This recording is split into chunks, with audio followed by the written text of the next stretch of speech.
1-year anniversary where Brian Kohberger allegedly killed 4 college students. Is the Calvary coming to help the alleged Delphi murder suspect? There's some new DNA evidence that testing has been completed on the JonBenet Ramsey case. Only took 27 years. And the alleged murderer of Tupac wants to go home by Christmas. And then finally, our dumb criminal of the day. Let's talk about it.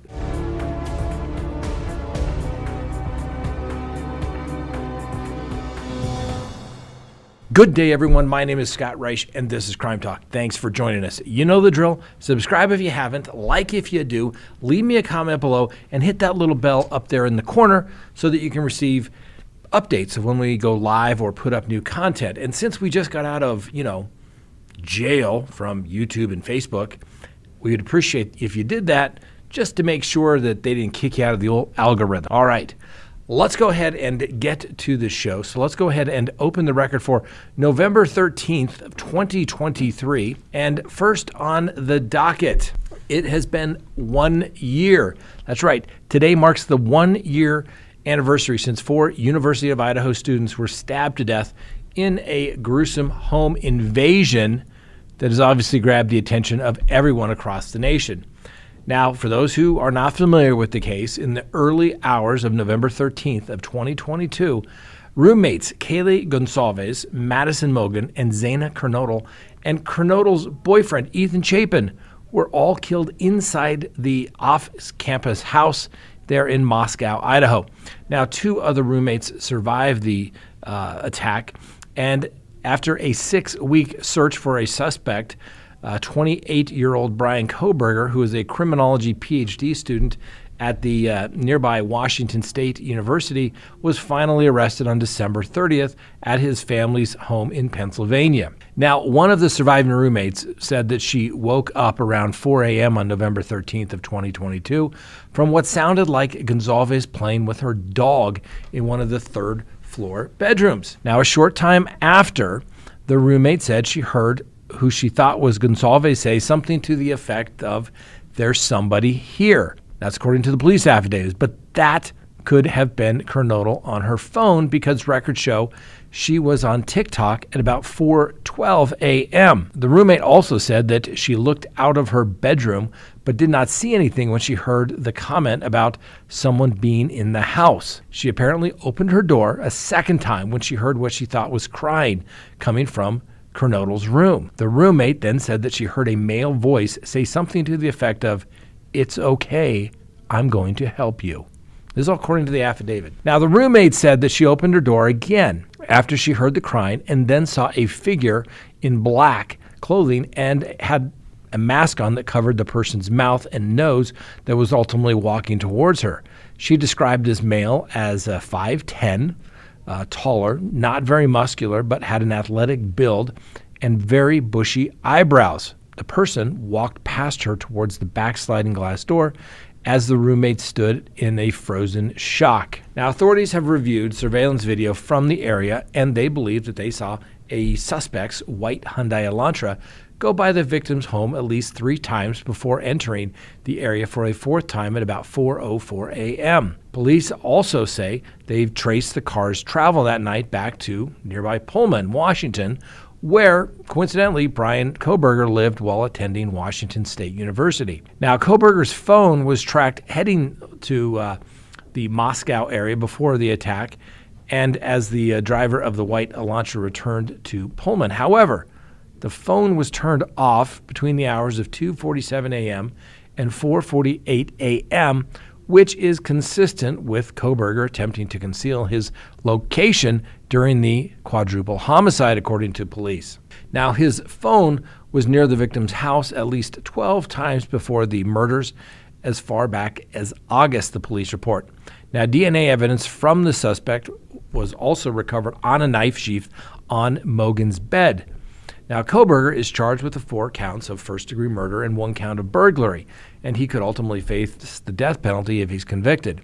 Now, Kohberger's lawyers have said that their client wasn't in the home where the homicide took place and was just simply driving around alone that night. Well, back in August, Kohberger waived his right to a speedy trial, which kind of indefinitely delays the process. It will definitely go. But that trial for October 2nd that was supposed to go this year has not been rescheduled yet.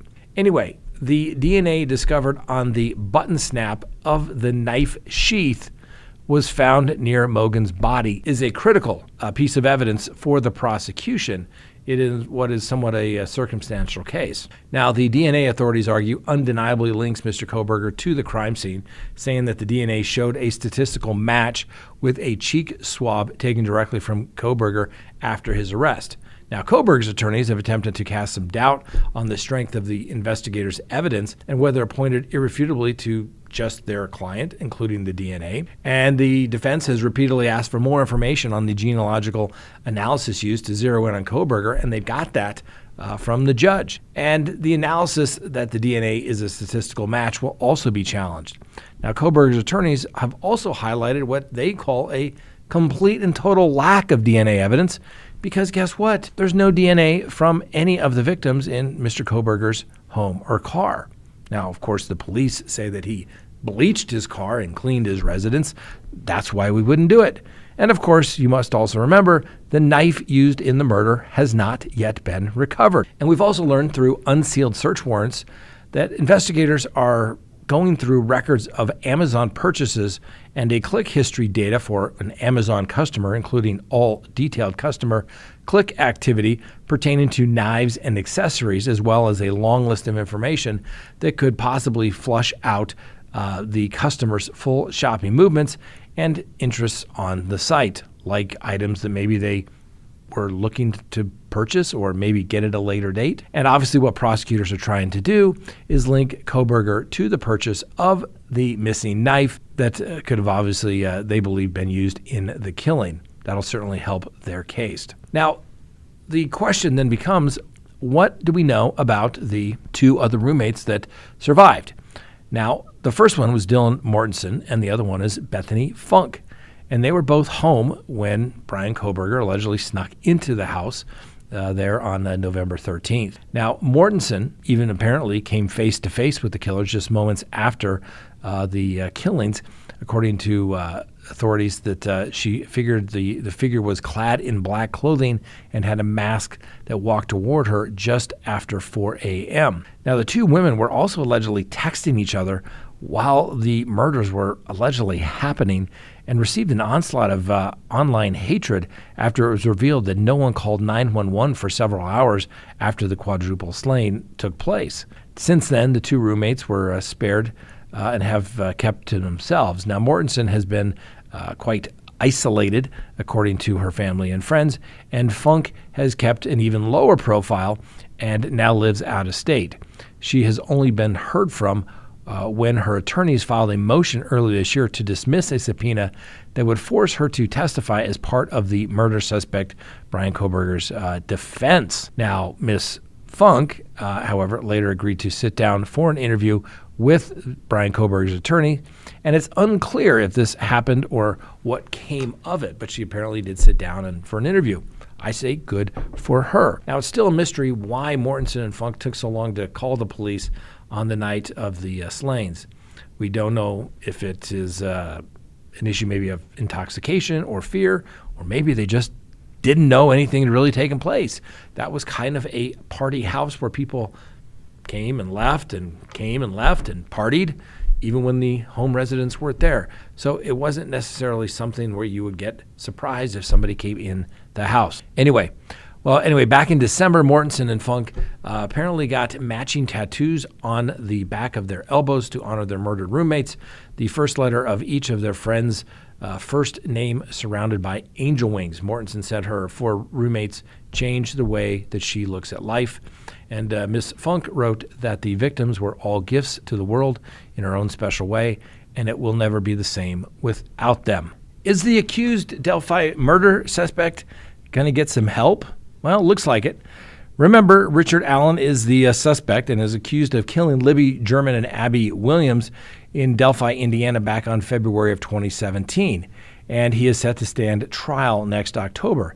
Now, Allen's original defense attorneys withdrew from the case just before a hearing last month in Fort Wayne, Indiana. One of the attorneys then filed a motion requesting that the Judge Fran Gull, be removed, saying that she pressured him into withdrawal and that the move was not voluntarily done. Now, Judge Gull claimed that the disqualification was necessary due to gross negligence related to a leak of evidence. Well, on October 27th, the court appointed Fort Wayne attorneys Robin Screaman and William Labrado to represent Mr. Allen. Now, in court filings filed on Allen's behalf, he requested that his original attorneys be added back to his defense team. Now, the Indiana Public Defender's Council said on Friday to the Indiana Supreme Court that they should step in and reinstate Allen's original attorneys. The Public Defender's Council filed a brief with the court arguing that the removal of the attorneys wasn't handled properly and has the potential to undermine the case. Now, here's a good summary of their argument from their brief. As a final point, although this brief focuses on statutes and procedures designed to protect the independence of defense counsel, we should not lose sight of the person most affected. Public defenders do extraordinary, life-changing work every day in courtrooms around the state. Mr. Allen was pleased with the work his initially appointed public defenders, Mr. Allen, and the public that funded his defense should be entitled to more than vague and broad concerns about gross negligence, and that a judge cannot and will not allow these attorneys to represent you. I can't do it, sir. I just can't. Such statements do not engender confidence in the criminal justice system for criminal defendants, many of whom believe that the appointed counsel is not a real lawyer, but a public pretender or a lawyer who works for the state. When followed, the statutes and decision law outlined above provides some means to dispel these misconceptions. When not followed, the trust and rapport developed during the full year of intensive representation is lost, and Mr. Allen is left to wait 9 additional months incarcerated in the Department of Corrections under conditions that he and his counsel of choice have stated undermine his ability to prepare his defense. Now, this is significant, okay? Obviously, we have not seen the transcript of what took place between Judge Gull and Mr. Allen's attorneys. But for an attorney to be told that you're getting off this case now, or I will tell the public what you did, okay.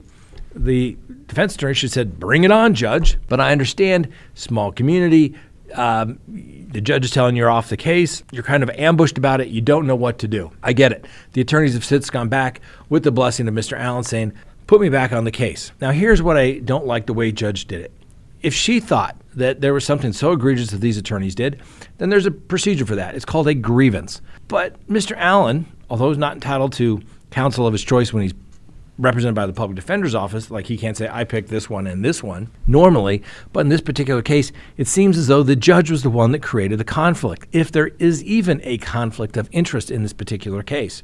And yes, it does undermine the judicial system when basically what it appears to be is that, hey, this guy, Richard Allen, accused of killing 2 young girls in a highly publicized case, had the audacity to have his attorneys put on a zealous defense. It looks as though the court's saying, we can't have that. How dare you question the police in any way whatsoever? Well, there is a place to test that. It's called court, with legal and competent evidence.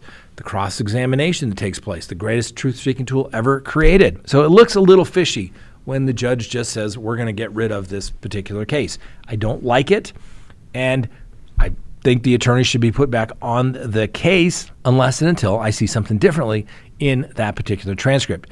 If it's so bad, they should be grieved. They should have their law license removed, not just terminated from the case because they're being zealous advocates. Looks bad, Judge Gull. I think the Indiana Supreme Court is going to change the judge's mind. Next on the docket, JonBenet. Yes, the JonBenet Ramsey case. Well, a crime lab has completed new DNA testing on evidence in the JonBenet Ramsey case, and the authorities hope that the latest technology will finally help them find the killer of the 6-year-old beauty queen and solve one of the most notorious unsolved mysteries.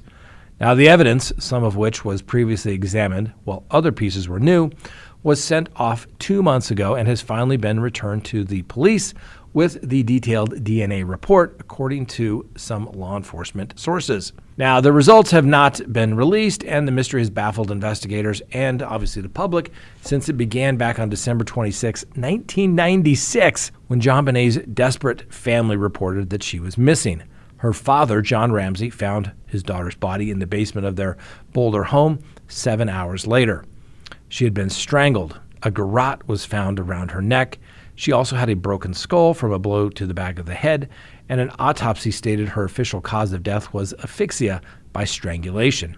A handwritten ransom note was also found at the scene. Now, the Boulder Police Department is now collaborating with the FBI, the District Attorney's Office, the Colorado Department of Public Safety, and the Colorado Bureau of Investigation to solve this case. There's apparently evidence that was taken from the crime scene that has never been tested for DNA, and there are a few cutting-edge labs that have the latest technology, and that's where the testing is to be done. We'll see if they finally come up with something. Now, of course, CBI may have some issues, so hopefully they didn't test the evidence there, but I guess we'll hopefully find out soon if there's going to be an arrest, if somebody's DNA comes up in some sort of match, whether it's some genealogical DNA, we'll have to wait and see. Next on the docket, that's right, the Tupac murder suspect. That's right, I got that right. Tupac murder suspect wants to be home for Christmas. That's right, the prime suspect in Tupac Shakur's murder plans to spend Christmas at home in Nevada as his lawyers prepare his bail application. This is according to a friend of Dwayne Keefe D. Davis. He's also the former Southern California street gang leader who was arrested in September on suspicion of orchestrating the Las Vegas drive-by shooting that killed old Tupac Shakur 27 years ago. Now, his public defender said that they intend to file this motion for a bond, but nothing has been filed yet. Let's just get something straight here. Old Keefe D. couldn't afford to hire private counsel. He's not going to make any bond that's going to be set in a homicide case. Remember, the court needs to consider danger to the community and flight risk. Also consider the strength of the case against the defendant. That goes to the flight risk aspect of it. Old Keefe D. has basically confessed to being there, has made lots of admissions, and didn't have enough sense to keep his mouth shut or save a few bucks to get out. If a bond is going to be set, and it'll be high, he's not making it. Old Keefe D., this is my prediction. I don't even need the magic 8 ball for this. He's not getting a bond. Maybe we'll just ask the magic 8 ball. Let's see. Will Keefe D. get a bond that he can make and get out and be home before Christmas?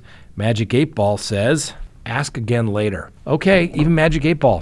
It's doubtful. As a pet owner, you want to give your furry friend the very best. That's why Baked in Colorado's CBD-infused dog treats are the perfect choice. These delicious treats not only taste great, but they also provide a wide range of health benefits for your pet. CBD has been shown to have many positive effects on dogs, including reducing anxiety, alleviating pain and inflammation, and improving overall wellness. Baked in Colorado's treats are infused with premium, full-spectrum CBD oil, meaning your pet will benefit from the whole plant extract. Not only that, but Baked in Colorado's treats are made with all-natural human-grade ingredients, so you can feel good about what you're giving your pet. They're also free from wheat, corn, and soy, making them a great option for dogs with food sensitivities. Baked in Colorado CBD-infused dog treats are the perfect way to support your pet's health and well-being. With various flavors, including peanut butter, pumpkin, and bacon, your dog will love them too. So why wait? Head to www.bakedincolorado.com today and order your dog a bag of these delicious and nutritious treats. Your pet will thank you for it. Next on the docket, our dumb criminal of the day.